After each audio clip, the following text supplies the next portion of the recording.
La naturaleza jurídica del derecho de propiedad horizontal surge de los artículos 1887 y el siguiente, 1888. Son artículos que integran la parte general. Y de estas normas se llega a la conclusión que la propiedad horizontal configura un derecho real autónomo. Y más precisamente, dentro de los derechos reales, conforma o integra el primer grupo, es decir, un derecho real sobre cosa propia. Voy a compartir las normas mencionadas. El artículo 1887, que enumera los derechos reales, en tercer lugar, menciona la propiedad horizontal. Es decir, que claramente se está ante un derecho de esta categoría.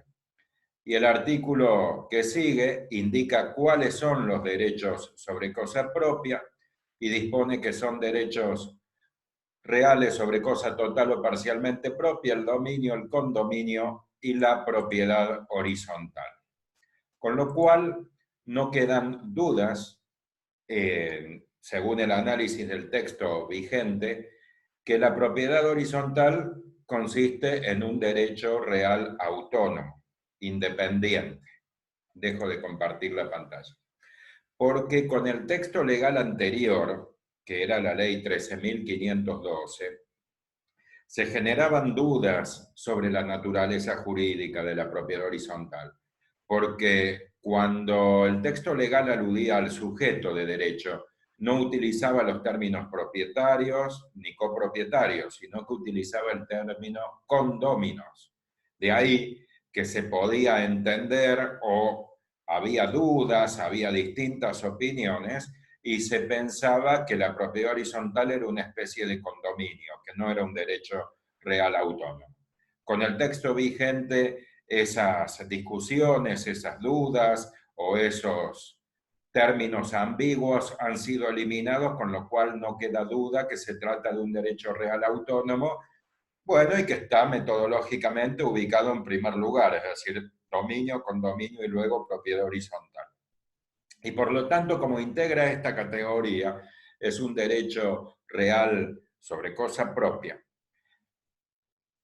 Se utiliza este conocimiento, el encuadre de la naturaleza jurídica, para conocer cuáles son las figuras análogas, ¿sí? Cuáles son las figuras semejantes, es decir, qué figuras pueden prestarse las normas en caso de vacíos legales, en casos de lagunas. Lo digo coloquialmente, lo de prestarse las normas, me refiero, claro está, a la técnica de interpretación y aplicación del derecho civil, conocida como analogía, y que está indicada en el artículo 2 del Código Civil y Comercial de la Nación.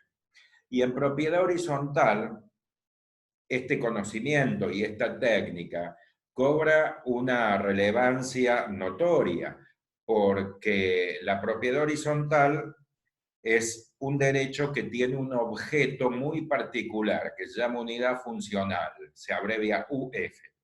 Y la unidad funcional se compone con dos partes, una parte exclusiva o parte privativa, que es el departamento, pero también hay sectores comunes, que son los ascensores, el salón de usos múltiples del edificio, el gimnasio, si es que tiene gimnasio el edificio, el sector que se utiliza para lavar la ropa, las vías de circulación, como las escaleras, como los pasillos.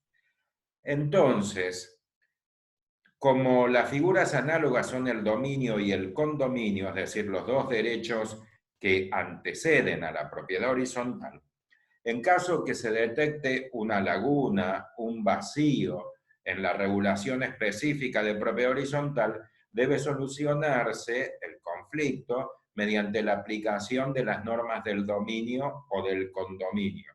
Y esto depende si el conflicto se originó en el uso o en las facultades sobre un sector exclusivo o sobre un sector compartido, es decir, sobre sectores privativos o sobre sectores comunes. Entonces, si debe resolverse un conflicto sobre sectores privativos y el título quinto de propiedad horizontal no brinda específicamente la solución, entonces debe aplicarse las normas del dominio, porque respecto de las partes privativas, el derecho análogo, la figura semejante es el dominio.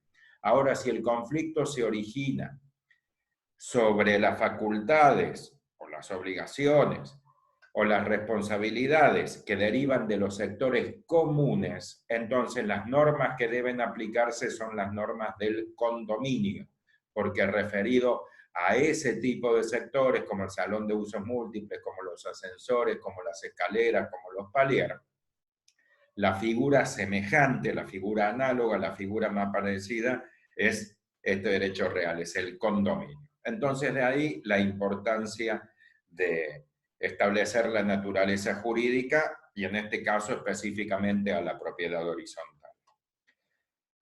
Les doy las gracias nuevamente por permitirme estar con ustedes y espero que les haya sido de utilidad la aclaración.